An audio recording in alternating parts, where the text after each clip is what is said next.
자, 26절 한번 읽어보시겠어요? 26절 시작. 적당한 말로 대답함은 입맞춤과 같으니라. 아멘, 아멘. 적당한 말로 대답함은 입맞춤과 같으니라. 적당한 말, 적절하고 합당한 말이에요.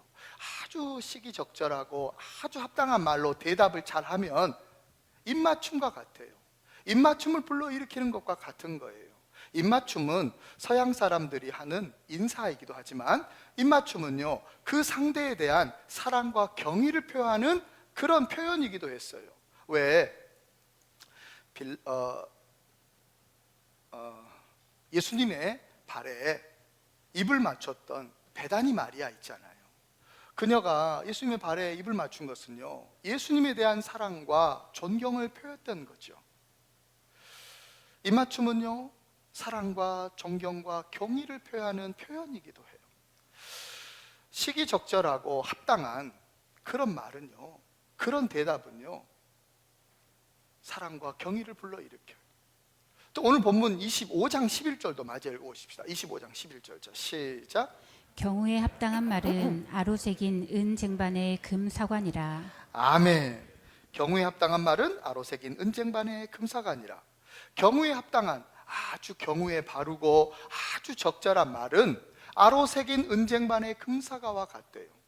경우에 합당한 말은요, 우리의 마음판에 잘, 우리의 가슴속에 잘 새겨져요. 합당하지 않는 말들은 그냥 듣고 나가버리는데, 정말 감동을 주는 정말 경우에 합당한 말은요, 우리의 가슴에 잘 새겨져요. 그리고 우리의 마음속에 보물처럼 잘 간직이 돼요. 은쟁반 위에 금사과가 놓이듯이 우리의 마음속에 보물처럼 잘 담기는 거예요. 경우에 합당한 말이.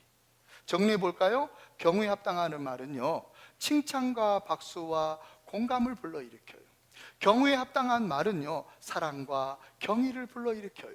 경우에 합당한 말은요, 사람의 가슴속에 잘 새겨지고 그 마음에 보물처럼 잘 간직이 돼요. 그러나 경우에 합당하지 않은 말, 정말 부적절한 말, 정말 나쁜 말, 정말 부정적인 말, 그런 말은요, 칭찬과 박수를 불러일으키는 게 아니라 비난과 조롱을 불러일으켜요. 가슴 속에 잘 새겨지고 마음의 보물로 간직되는 게 아니라 가슴에 상처를 주고요, 마음속에 생채기를 주는 고통을 남겨줘요. 이기주 씨가 쓴 말의 품격이라는 책에 보니까 작가는 이런 말을 해요. 동서고금을 막론하고 예나 지금이나 칼로 베인 상처는 금방 낫지만 말로 베인 상처는 평생을 낫지 않는다. 이 말은 거의 진리와 같다. 그렇게 얘기를 했어요. 사랑하는 여러분, 우리는 그래서 경우에 합당한 말을 하는 사람들 반드시 돼야 할 줄로 믿습니다. 경우에 합당한 말을 하는 지혜가 있어야 할 줄로 믿습니다. 그렇다면 어떻게 해야 경우에 합당한 말을 하는 지혜를 얻을 수 있을까요? 오늘 본문을 중심으로 살펴봤으면 좋겠어요. 오늘 본문을 중심으로 말에 대한 지혜를 같이 살펴보고 주신 은혜 나누기를 원합니다. 자, 본문 27절 읽어주세요. 시작. 내 일을 밖에서 다스리며 너를 위하여 밭에서 준비하고 그 후에 내 집을 세울지니라. 아멘. 내 일을 밖에서 다스리며 너를 위하여 밭에서 준비하고, 이 핵심 단어예요. 준비하고, 그리고 그 후에 네 집을 세울지니라. 자, 첫 번째 대지인데요. 자, 말에 대한 지혜, 경우에 합당한 말 잘하려면 첫 번째입니다. 잘 준비된 말을 하는 지혜가 있어야 합니다. 잘 준비된 말을 하는 지혜가 있어야 합니다. 아멘. 아멘. 자, 본문 27절의 핵심 단어가 준비라고 했지요. 준비. 그러면 핵심 목표가 있어요. 그것은 집을 세우는 거예요. 집을 세우기 위해서 먼저 해야 될 게 있대요. 준비라고 해요. 준비하고 그 후에 집을 세우라. 여기서 집을 세우라는 말은 집을 건축하라는 말만을 의미하는 게 아니에요. 가정을 일구라라는 말도 포함된 말이에요. 그래서 정리하면요, 밖에서 네가 해야 될 일, 그리고 네가 소유하고 있는 밭을 잘 준비하고 난 후에 결혼도 하고 애도 낳고 가정도 잘 일구고 집도 그 후에 건축해야 된다, 이 말씀인 거예요. 근데 성서학자들은요, 이 말씀은 가정과 건축에게만 적용된 말씀이 아니라 범사에 적용돼야 될 말씀이라고 그렇게 가르쳐요. 여러분, 우리가 무슨 일을 하려고 할 때, 어떤 목표를 세우고 그 목표를 이루려고 할 때는요, 무작정하면 안 돼요. 반드시 잘 준비한 후에 시행을 해야 돼요. 이게 지혜예요. 경우에 합당한 말도 마찬가지예요. 경우에 합당한 말도요, 그냥 막 말하는 게 아니에요.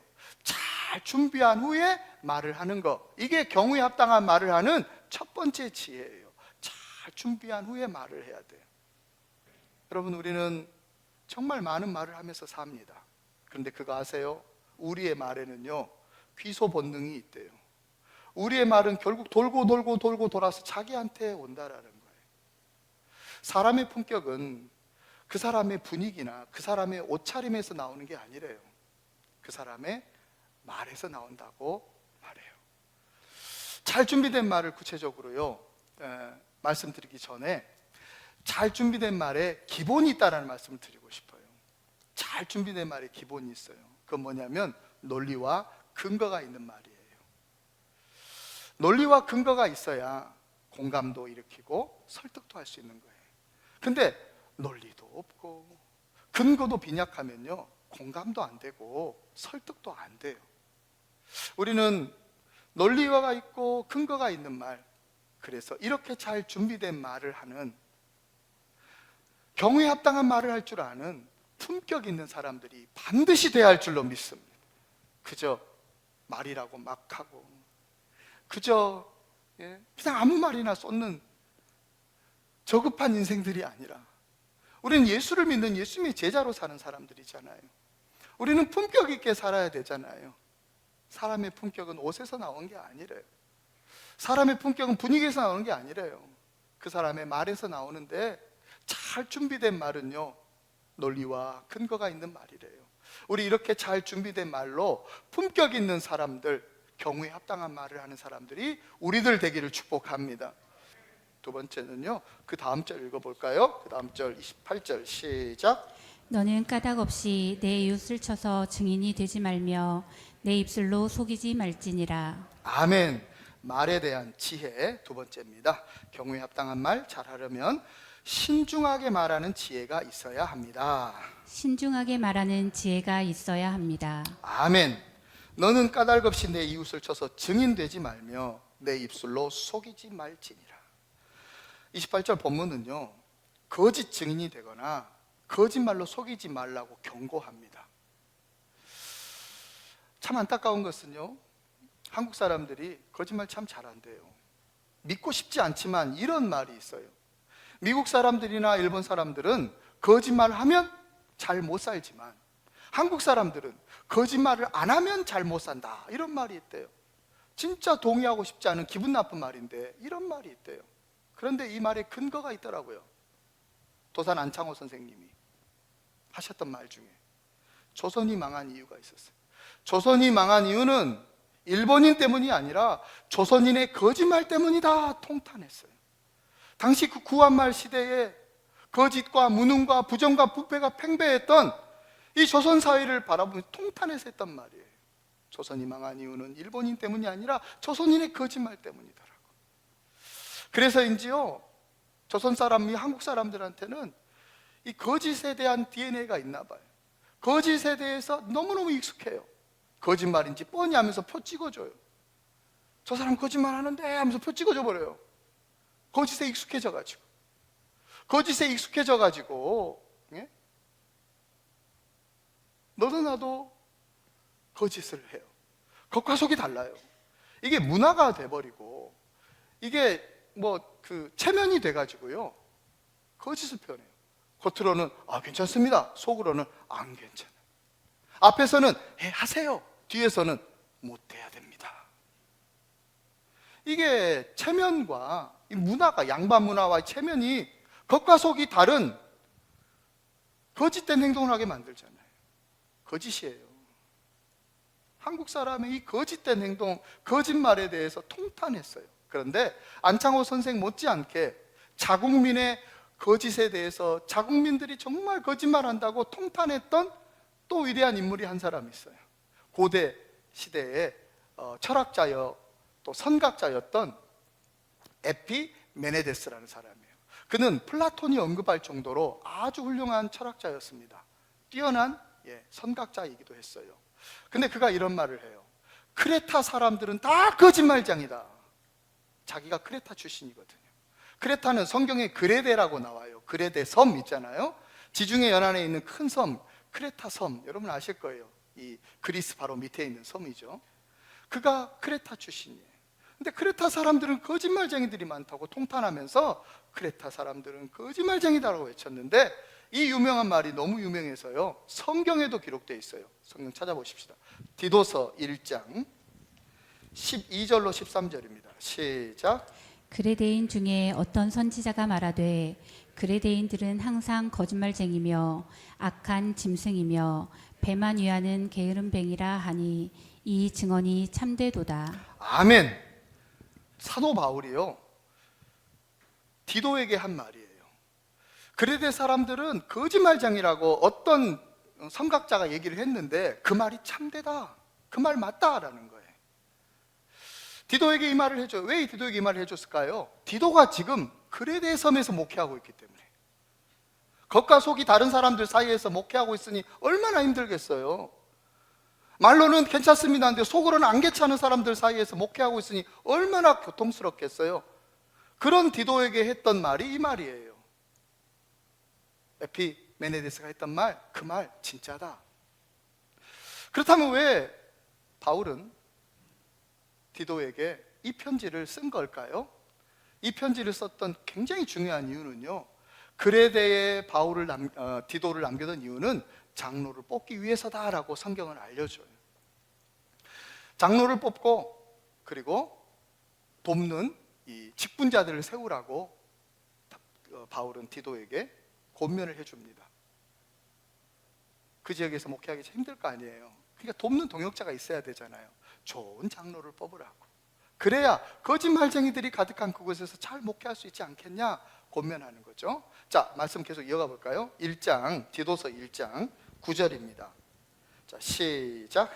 미쁜 말씀의 가르침을 그대로 지켜야 하리니 이는 능히 바른 교훈으로 권면하고 거슬러 말하는 자들을 책망하게 하려 함이라. 아멘. 미쁜 말씀의 가르침을 잘 지켜야 하리니, 누구를 장로로 뽑아야 되냐면 미쁜 말씀을 잘 지키는, 그러니까 신실한 하나님의 말씀으로 이 말씀 잘 지켜내는 사람, 이 사람을 장로로 뽑으라는 거예요. 목사가 설교하는 내용을 하나님 말씀으로 신실하게 믿고 지켜내는 사람을 장로로 뽑으라는 거예요. 왜요? 그래야 거슬러 말하는 자들을 책망할 수 있다는 거예요. 거슬러 말하는 자들, 반대의 말을 하는 사람, 반대자를 말해요. 반대자를 책망할 수 있으려면 미쁘신 말씀, 하나님 말씀으로 지켜 행하는 그 사람을 장로로 뽑으라고. 오늘 바울은 디도에게 이렇게 목회적인 권면을 해줘요. 그리고 자, 계속 보십시다. 1장 그 다음 절이죠. 10절 그리고 11절 상반절 시작. 불순종하고 헛된 말을 하며 속이는 자가 많은 중 할례파 가운데 특히 그러하니 그들의 입을 막을 것이라. 아멘. 불순종하고 헛된 말을 하며 속이는 자, 그들의 입을 막을 것이라. 그러니까 좋은 장로를 뽑아야 되고요. 그래서 거슬러 말하는 반대자들을 책망해야 되고요. 그리고 불순종하고 거역하고 속이는 그런 말하는 사람들이 그 입을 막아야 된다라고. 그래야 거짓이 난무하는 그 지역에서 목회 잘할 수 있다고 바울은 디도에게 목회적 권면을 해주고 있는 거예요. 그러면서 매우 중요한 말을 해요. 이 말 하려고 서론이 길었어요. 바울이 디모데에게 했던 가장 중요한 말이 있어요. 그 말은 뭐냐면 바로 신중하라예요. 신중하라. 거짓되고 그리고 거역하는 사람들이기 때문에, 거짓말쟁이들이 많은 곳이기 때문에 신중하라고 알려줘요. 제가 읽지는 않겠지만 이 디도서에 무려 5번이나 등장해요. 1장 8절, 2장 2절, 2장 5절, 2장 6절, 2장 12절 찾아보세요. 신중함으로, 신중하게, 신중하여, 신중함으로, 신중함으로. 거짓이 난무하고, 그리고 불순종하고, 그런 사람들을 대하려면 신중해야 된다고, 신중함의 지혜를 알려줘요. 사랑하는 성도 여러분, 우리가요 경우에 합당한 말을 하려면 필요한 지혜가 있어요. 그건 뭐냐면 신중함의 지혜예요. 신중함의 지혜가 있어야 경우에 합당한 말을 할 수 있어요. 우리가 사는 세상 때문에 그래요. 우리가 사는 세상은 거짓이 난무해요. 거짓말하는 사람들 많아요. 겉과 속이 다르고 앞과 뒤가 다르는 그런 거짓말하는 사람들 많다고요. 그레데 섬에 거짓말장애가 가득했는데 대한민국에 거짓말하는 사람 얼마나 많은지 몰라요. 대한민국 섬이에요. 아세요? 대한민국 반도 아니에요. 북한 때문에 섬 돼버렸어요. 대한민국 반도 아니에요. 북한이 있어서 섬 됐다고요. 이 거짓이 많은 사람들, 체면 때문에, 문화 때문에 앞과 뒤가 다르고 겉과 속이 다르는 거짓을 하는 사람들, 그들과 대하려면, 그들에게 경우에 합당한 말을 하려면 반드시 신중함의 지혜가 있어야 된다는 거죠. 사랑하는 성도 여러분, 우리는 교인들끼리 그렇지 않겠습니다만 우리는 세상 가운데 살아가는 사람들이에요. 세상 가운데서 경우에 합당한 말을 하려면 누구보다도 신중해야 돼요. 바울은 디도에게 신중하라고 5번이나 권면했어요. 우리 신중함의 지혜를 가지고 경우에 합당한 말을 할 줄 아는 진짜 지혜로운 사람들, 귀한 성도들 우리 모두가 되기를 축원합니다. 자, 마지막 3번째는요 본문 29절입니다 읽어주세요. 시작. 너는 그가 내게 행함같이 나도 그에게 행하여 그가 행한 대로 그 사람에게 갚겠다 말하지 말지니라. 아멘. 자, 말에 대한 지혜 3번째입니다. 경우에 합당한 말을 잘 하려면 보복을 부르는 말은 안 하는 지혜가 있어야 합니다. 보복을 부르는 말은 안 하는 지혜가 있어야 합니다. 너는 그가 내게 행함같이 나도 그에게 행하여 그가 행한 대로 그 사람에게 갚겠다 말하지 말지니라. 그러니까 네가 행한 대로 나는 그대로 갚아주겠다. 이 말은 눈에는 눈, 이에는 이와 같은 모세 율법에는 맞는 말이에요. 그러나 경우에 합당한 말은 아니에요. 경우에 합당한 말에는 안 맞는 말이에요. 왜냐하면 이 말은 보복을 부르는 말이기 때문에 그래요. 네가 행한 대로 내가 갚아주겠다. 그 사람도 똑같이 그러겠죠. 그렇죠? 그래서 이 말은요 경우에 합당한 말이 아니에요. 끊임없이 보복을 일으키고 끊임없이 분쟁을 일으키는 어리석은 말인 거예요. 사실 눈에는 눈, 이에는 이, 네가 행한 대로 내가 행하겠다. 이 말은 내가 해야 될 말이 아니라 제3자인 재판장이 해줘야 될 말이에요. 내가 하면요 계속 끊임없이 보복이 이어지지만 재판장 3자가 딱 하면요 깔끔하게 문제가 해결되는 말이에요. 그러므로 우리는 눈에는 눈, 이에는 이, 네가 행한 대로 내가 갚아주겠다. 이런 말 하는 어리석은 사람 되면 안 돼요. 경우에 합당한 말을 잘 하는 사람 되려면 이런 말은 안 하는 지혜가 있어야 할 줄로 믿습니다. 오늘 성경을 보니까 원어 성경으로 봐봤어요. 그랬더니 29절에 첫 단어가 어떤 단어냐면 알토마즈라는 단어예요. 이 알토마즈라는 단어는 영어로 do not say예요. 말하지 말아라. 그러니까 29절에 첫 단어가 원어 성경은요 말하지 말아라예요. do not say, 알토마즈, 말하지 말아라. 근데 한국 성경은요 맨 마지막에 말하지 말지니라 나오죠. 원어 성경과 영어 성경의 첫 단어 말하지 말아라. 말하지 마라. 우리 여기서 중요한 사실을 좀 깨달아야 돼요. 경우에 합당한 말은요 보복을 부르는 말을 하지 않음과 동시에 또 말하지 않는 지혜가 필요해요. 보복을 부르는 말뿐만 아니라 사실 말을 아끼는, 말하지 않는 지혜가 필요해요. 침묵은요 경우에 합당한 말을 극대화시키는 거예요. 여러분, 우리는 살면서 삶의 지혜는요 주로 듣는 데서 비롯될 때가 많아요. 그런데 삶의 허물은요 주로 말하는 데서 비롯될 때가 많잖아요. 그래서 서양 격언에 이런 말이 있어요. 웅변은 은이요 침묵은 금이다. 웅변은 은이요 침묵은 금이다. 이건 서양뿐만 아니라 동양에도 그대로 적용돼야죠. 사람이 100마디 말하는 것보다 한 번의 침묵이 훨씬 더 강력할 수 있다라는 거예요.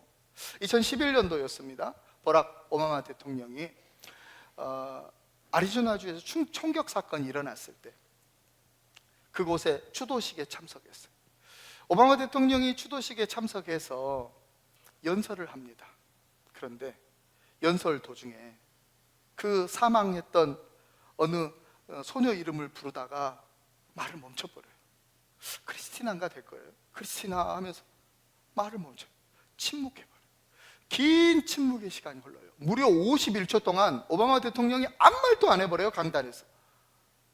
그의 눈은 하늘을 응시하고 있고 눈에는 눈물이 글썽글썽하고 있고 가슴 속에서부터 북받쳐 오르는 소름을 막 짓누르면서 51초 동안 침묵을 해요. 그러자 청중들이 귀를 쫑긋하면서 초집중을 하면서 오바마 대통령의 입을 주목했어요. 51초가 침묵이 흐른 후에 그가 입을 열어 말을 했을 때 사람들은 감동에 빠지게 돼요. 다음 날 뉴욕 타임즈에서는 대서특필을 했어요. 오바마 대통령의 51초의 침묵, 위대한 침묵이라고. 51초의 침묵은 그의 말은 전하지 않았지만 그의 마음은 100% 전달되었다고. 그래서 오바마 대통령의 재임 기간 중에 가장 극적인 순간이었다고 그렇게 극찬을 했어요. 사랑하는 성도 여러분, 경우에 합당한 말을 우리는 말하지 않는 지혜가 있어야 할 줄로 믿습니다. 침묵은요, 경우에 합당한 말을 극대화시켜요. 이 같은 일을 행하신 위대한 분이 계세요. 예수님이에요. 예수님. 마태복음 27장에 보니까 예수님이 총독에게 끌려왔어요. 총독에게 끌려온 이유는 대제사장들과 장로들이 예수님을 고발했기 때문이에요. 총독이 보기에도 좀 어이없는 고발이에요. 그래서 예수님한테 물었죠. 그런데 예수님이요, 총독 앞에서 아무 말씀도 안 해요. 너무 억울했을 텐데, 너무 속상했을 텐데 아무 말씀도 안 하고 침묵해요. 오죽 답답하면 총독이 예수님을 채근해요. 자기가 봐도 이거 이상한 고발이거든요. 할 말을 좀 해보라고 예수님을 채근했는데 예수님은 한 말씀도 안 해요. 예수님은 침묵하셨어요. 그러자 총독이 보고 크게 놀라워하더라. 성경 기록됐어요. 총독은요, 예수님의 그 위대한 침묵 앞에 충격을 받은 거예요. 사랑하는 성도 여러분, 우리는 예수님의 침묵을 배워야 되는 사람. 예수님의 침묵을 우리는 배워야 돼요. 침묵은 경우에 합당한 말을 극대화시키기 때문에 그래요. 탈무드에서 이런 말을 해요. 사람들은 태어나자마자 언어는 잘 배우는데 침묵은 솜처럼 배우지를 못한다라고 통탄했어요. 우리는 침묵을 배워야 돼요. 토마스 칼라일이 말했습니다. 언어보다 위대한 언어가 있다. 그것은 바로 침묵이다. 침묵은 언어보다 더 위대한 언어라고 말해요. 여러분, 우리가 예수님의 침묵을 배워야 되는 이유가 있어요. 하나님은 위대한 언어로 우리에게 말씀하시기 때문에 그래요. 하나님이 침묵하고 계시는데 하나님의 침묵은 위대한 언어예요. 하나님의 침묵성에는 어마어마한 메시지가 있어요. 버락 오바마가 단 51초 동안 침묵했지만 그의 마음이 전달된 것처럼 하나님의 침묵을 우리가 안다면, 예수님의 침묵을 배워서 하나님의 침묵 가운데 있는 그 위대한 메시지를 안다면 우리는 하나님의 심정을 경험하게 되는 줄로 믿습니다. 하나님의 심정을 경험하는 사람들 돼야 돼요. 그래야 경우에 합당한 말을 하는 사람들 되고요, 그래야 하나님의 원하시는 삶을 살아갈 수 있어요. 사랑하는 성도 여러분, 오늘 경우에 합당한 말 하는 사람들, 품격 있는 성도들 우리들 돼야 돼요. 마지막 교훈 기억하세요. 말하지 않는 지혜가 있어야 된대요. 침묵하는 지혜가 있어야 된대요. 침묵은 경우에 합당한 말을 극대화시킨대요. 예수님을 통해 우리는 침묵을 배워야 돼요. 그 위대한 침묵을 통해서 위대한 언어인 침묵의 언어로 지금도 말씀하시는 하나님의 메시지를 경험하는 사람, 무엇보다도 하나님의 마음을 경험하면서 사는 사람들 우리들 되어야 할 줄로 믿습니다. 침묵으로 경우에 합당한 말을 잘 하면서 사는 사람은 하나님과 교제하고 있는 사람, 하나님의 마음을 경험하고 있는 사람들이에요. 우리 이런 사람들 다 되시기를 예수님의 이름으로 축원드립니다.